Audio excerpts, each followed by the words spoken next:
காஞ்சிபுரம் அன்னை ரேணுகாம்பாள் ஆலயத்தில் ஆடி பெருவிழாவில் காயத்ரி பிரம்மணி அலங்காரத்தில் பக்தர்களுக்கு அருள் பாலித்தார். காஞ்சிபுரம் செங்குந்தர் பூவரசந்தோப்பு பகுதியில் அமர்ந்து அருள் பாலித்து வரும் அருள்மிகு அன்னை ரேணுகாம்பாள் ஆலயத்தில் 49ஆம் ஆண்டு ஆடி பெருவிழா விமரிசையாக துவங்கியது.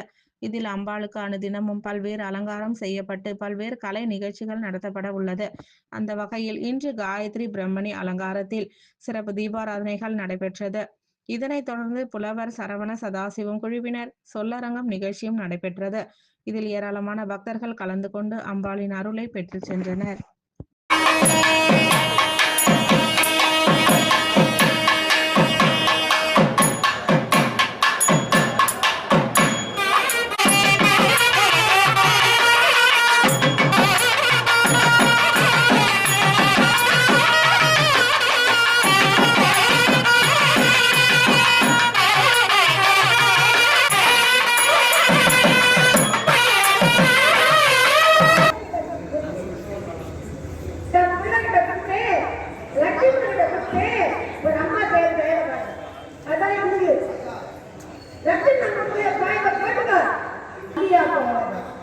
Yeah.